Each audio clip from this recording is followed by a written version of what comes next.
Thanks for watching ERi-TV, dear viewers. Welcome to our news broadcast. Here are the headlines.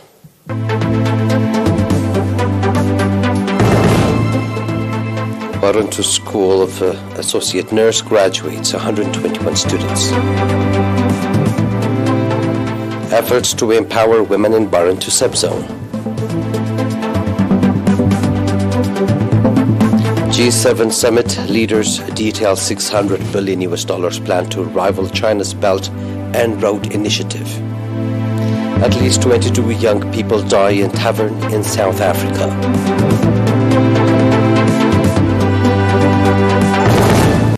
In our domestic news, the Barantu School of Associate Nurse graduated 121 students, including 45 females, in certificate. Speaking at the graduation event conducted on 26 June, Mr. Thomas Zaramariam, director of the school, said that the trainees have been provided with 18 months theoretical and practical training and will have significant contribution in filling the existing gap in the provision of health services.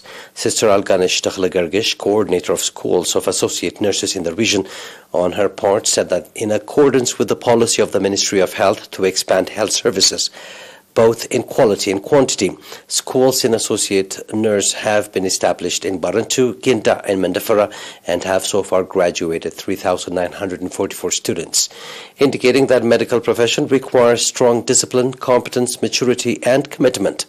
Dr. Burhana Dubruk, Director General of Planning and Human Resources at the Ministry of Health, called on the trainees to diligently serve the people that provided them the opportunity of education. The trainees, on their part, commended the training opportunity provided to them and further expressed conviction to live up to the expectations. In the same vein, 34 barefoot doctors selected by their communities from Gashbarka, Southern, Northern Red Sea and Ansbar regions that received training for 6 months have also graduated in the same day.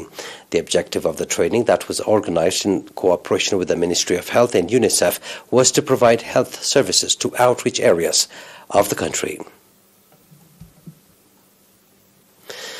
The National Union of Eritrean Women branch in Gashbarka region is exerting efforts to strengthen the socio-economic status of women as well as to ensure their participation in the development programs.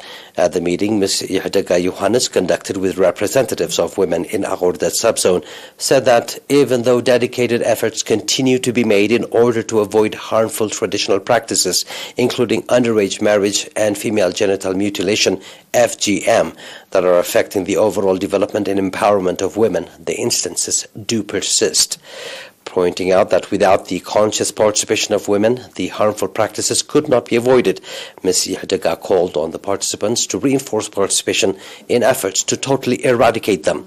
Ms. Yahdaga also called on women to strengthen participation in the national development programs with a view to ensure their gender equality and improve their livelihoods. Announcement from the Ministry of Health. 4 patients have been diagnosed positive for COVID-19 in tests carried out today at testing station in the Central Region. On the other hand, 2 patients who have been receiving medical treatment in hospital in the Central Region have recovered fully and have been discharged from the facility.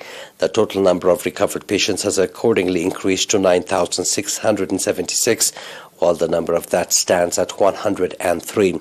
The total number of confirmed cases in the country to date has increased to 9,792. Ministry of Health, Asmara, 27 June 2022.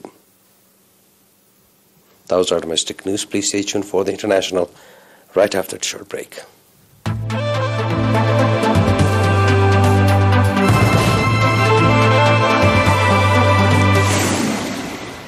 G7 leaders have detailed plans to mobilize $600 billion in funding for the developing world in a move seen as a counter to China's Belt and Road Plan. The Partnership for Global Infrastructure and Investment, the PG2, relaunches a scheme unveiled at last year's G7 talks in England. U.S. President Joe Biden said the plan would deliver returns for everyone. China's multi-trillion-dollar infrastructure initiative is criticized for hitting nations with too much debt. The U.S. has promised to raise $200 billion of the total through grants, federal funds and private investment, while the EU has announced a further €300 billion. The initiative will be geared towards tackling climate change, improving global health, achieving gender equality, and building digital infrastructure. Some of the highlighted initiatives include a solar-powered project in Angola, a vaccine manufacturing facility in Senegal, and a 1,609-kilometer submarine telecommunications cable connecting Singapore to France via Egypt and the Horn of Africa.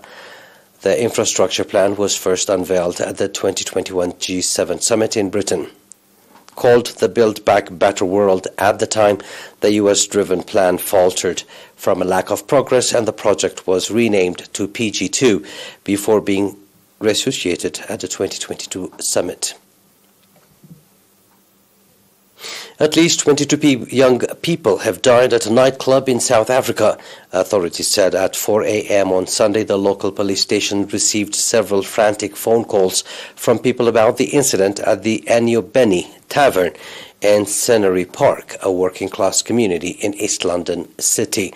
The South African Police Service, SAPS, has launched an investigation.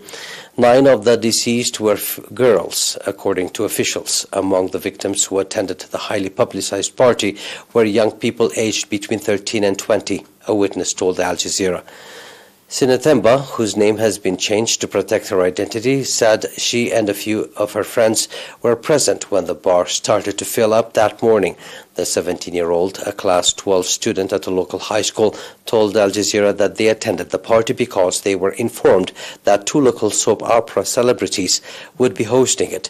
The young woman had waited for her parents to go to sleep before sneaking out and claimed that when the nightclub became too overcrowded, people were asked to leave. When the partygoers did not comply, one of the security guards closed the door and began spraying a substance into the crowd, she said. President Cyril Ramaphosa expressed his condolences in a statement on Sunday. He said he expected the law to take its course following its investigation into the tragedy. Given young ages of the victims, he described the situation as quote-unquote concerning. Please stay tuned now for a recap of tonight's headlines.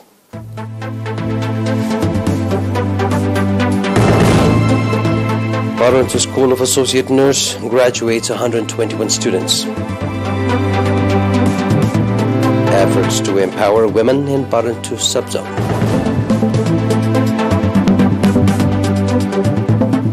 G7 summit leaders detail $600 billion plan to rival China's Belt and Road Initiative. And at least 22 young people die in tavern in South Africa.